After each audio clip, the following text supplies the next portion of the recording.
I'm Amy Goodman. As we end today's show in Afghanistan, where Afghan President Ashraf Ghani has announced an unconditional ceasefire with the Taliban to last until June 20th.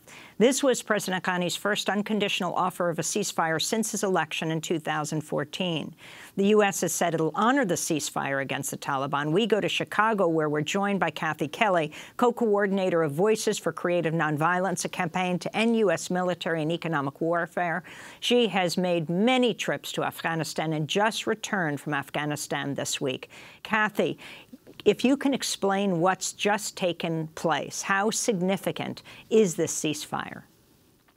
Well, it's very difficult to imagine a ceasefire with the multiple groups of insurgents in Afghanistan today. The Taliban are certainly the strongest, but they are one group amongst many insurgent groups who have made steady attacks all through the year. And so it's a very, very tense time.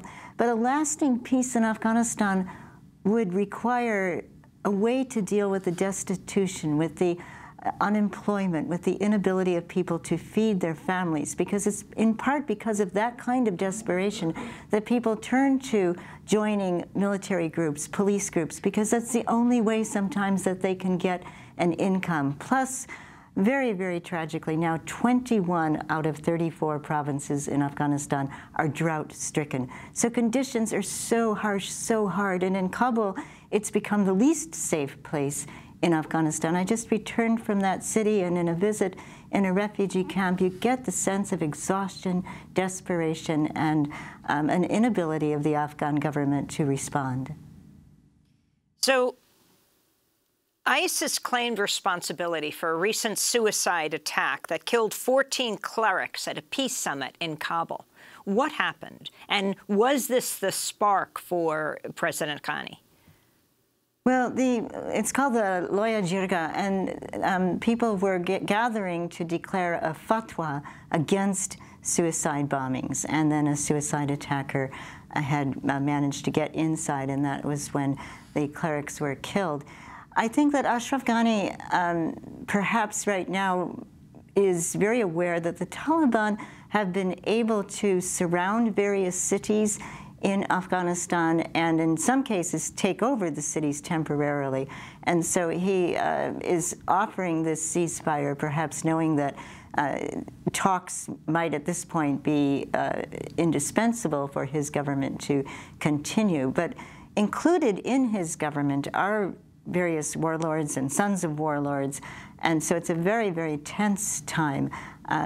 Also, I think many people in Afghanistan are aware that President Trump has publicly opposed negotiations and talks with the Taliban, and he has expressed his interest in what's going on in Afghanistan under the ground, not in terms of the water level lowering and the desperation in a time of drought to gain access to water, but he is interested in the rare earth minerals and other precious. Before we go, I want to ask you, BBC's reporting, since Trump announced the new Afghan strategy committed more troops to the conflict, the number of bombs dropped by the U.S. Air Force has surged dramatically. New rules of engagement have made it easier for U.S. forces to carry out strikes against the Taliban. You wrote, Donald Trump's interest in what's happening on the ground in Afghanistan is focused exclusively on the U.S. capacity to extract Afghanistan's mineral wealth. In this last minute we have, can you talk about these two issues?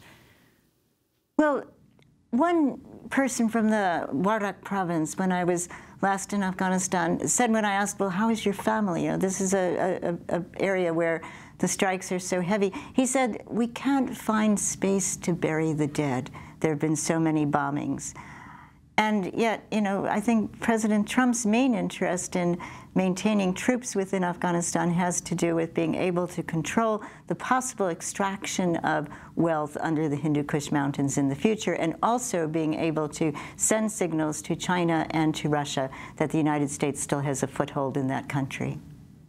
We're going to leave it there, but we're going to continue our conversation with you and post it as a web exclusive at democracynow.org. Kathy Kelly, just back from Afghanistan, co-coordinator of Voices for Creative Nonviolence, a campaign to end U.S. military and economic warfare. She's made many trips to Afghanistan. That does it for our show. To see our video and audio podcasts and our transcripts, go to democracynow.org.